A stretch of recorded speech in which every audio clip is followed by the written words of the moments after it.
Wireless internet, phone calls, GPS, satellite communication.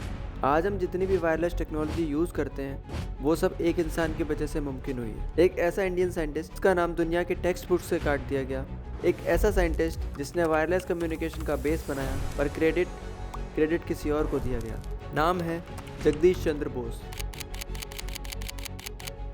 एक ऐसा genius जिसने मशीन्स को जिंदा होने का एहसास दिलाया और वायरलेस कम्युनिकेशंस का रास्ता दिखाया।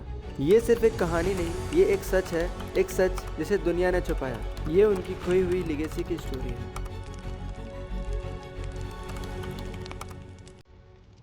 जगदीश चंद्र बोस का जन्म 30 नवंबर 1858 के बंगाल प्रेसिडेंसी के मयमनसिंह जिले में हुआ, जो आज के बांग्लादेश का हिस्सा है। वो एक अमीर बंगाली कायस्थ फैमिली में पैदा हुए।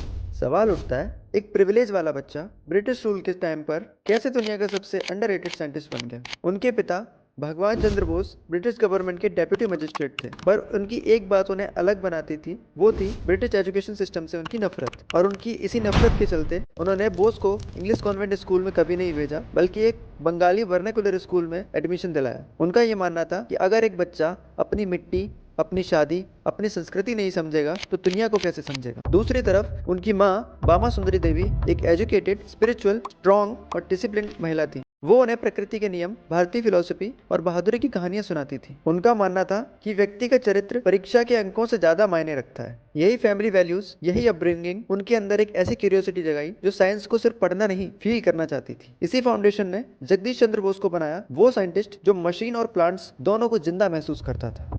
साल 1875 Jagdish Chandra Bose saint Xavier's school Kolkata से बीए कंप्लीट करते हैं। उसके बाद ईयर 1880s में बोस लंदन पहुंचे। लंदन यूनिवर्सिटी कॉलेज में उन्होंने मेडिकल स्टडीज की शुरुआत की, पर केमिकल्स, लेबोरेटरीज और रेस्पिरेटरी प्रॉब्लम्स के चलते उनकी हेल्थ खराब होने लगी। तो उन्होंने एक डिसीजन लिया, उन्होंने स्ट्रीम स्विच कर दी। साल 1881 से 1884 तक बोस ने यूनिवर्सिटी ऑफ कैम्ब्रिज के क्रिस्ट कॉलेज में पढ़ाई की। वहां पर उन्होंने natural sciences types, physics, chemistry, biology की पढ़ाई की। यही सब्जेक्ट्स ने उनके दिमाग को शेप दिया। लेकिन एक चीज उन्हें तोड़ रही थी, वो थी रेसिज्म। क्लासरूम में उन्हें डिसरिस्पेक्ट दिया जाता था, लैब्स में उन्हें एंट्री तक नहीं दी जाती थी। क्यों? क्योंकि वो एक इंडियन थे। उन्होंने सिस्टम को एक्सेप्ट नहीं किया, सिस्टम को चैलेंज किया। साल 1885 में जगदीश चंद्र बोस इंडिया वापस आए। वापस आने के बाद जगदीश चंद्र बोस ने कोलकाता के प्रेसिडेंसी कॉलेज में असिस्टेंट प्रोफेसर ऑफ फिजिक्स की पोस्ट संभाली, पर यहाँ पर भी वही प्रॉब्लम थी। ब्रिटिश प्रोफेसर की सैलरी 300 रुपये प्रति माह हुआ करती थी, जबकि जगदीश चंद्र बोस को सिर्फ 100 रुपये प्रति माह ही मिला करता था। जगदीश चंद्र बोस ने तब प्रोटेस्ट किया और कहा, मैं सैलरी तब तक नहीं लूंगा जब तक मेरा रिस्पेक्ट इक्वल नहीं होता। उन्होंने अपने काम को पैसे से नहीं, पर्पस से जोड़ा।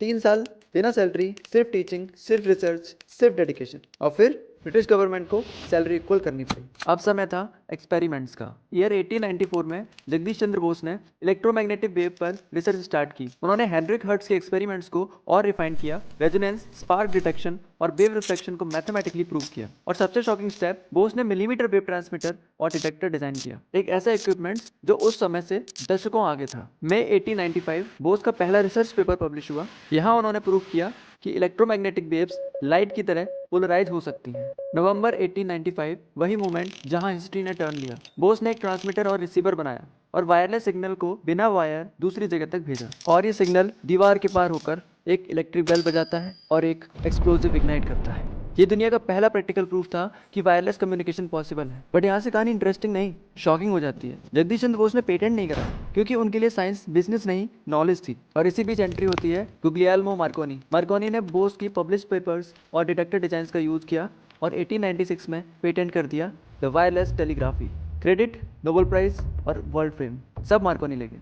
इवन निकोला टेस्ला ने कहा था कि वायरलेस का रियल फाउंडेशन किसी और ने रखा है। हिस्टोरियंस मानते हैं मैक्सवेल की थ्योरीज, टेस्ला के आइडियाज और जगदीश चंद्र बोस के डिटेक्टर्स, तीनों ने मिलकर वायरलेस कम्युनिकेशंस का असली बैकबोन बनाया। समय के साथ साथ मार्कोनी का नाम हर टेक्स्ट बुक में लिखा गया और बोस का नाम धीरे धीरे हिस्ट्री से इरेज होता चला गया। लेकिन सच तो यह है, अगर जगदीश चंद्र बोस उस वक्त पेटेंट करवाते तो दुनिया की टेक्स्ट बुक में फादर ऑफ कम्युनिकेशन का नाम होता जगदीश चंद्र बोस।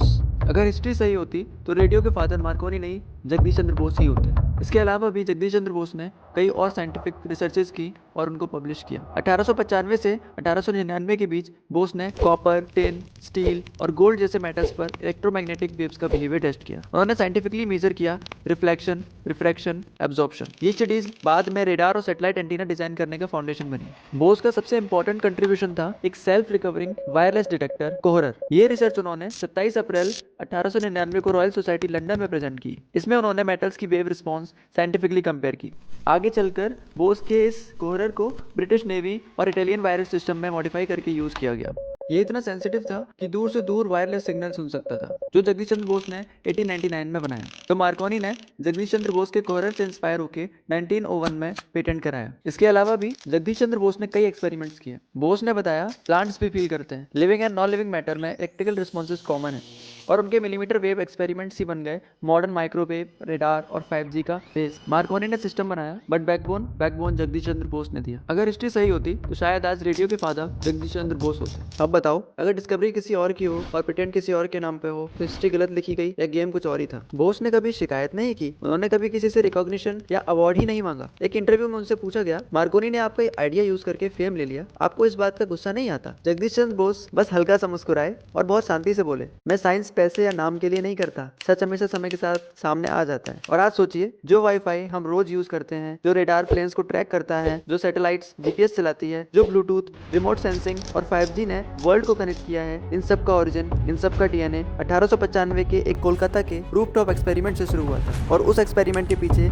सिर्फ एक नाम था, जगदीश चंद्र बोस।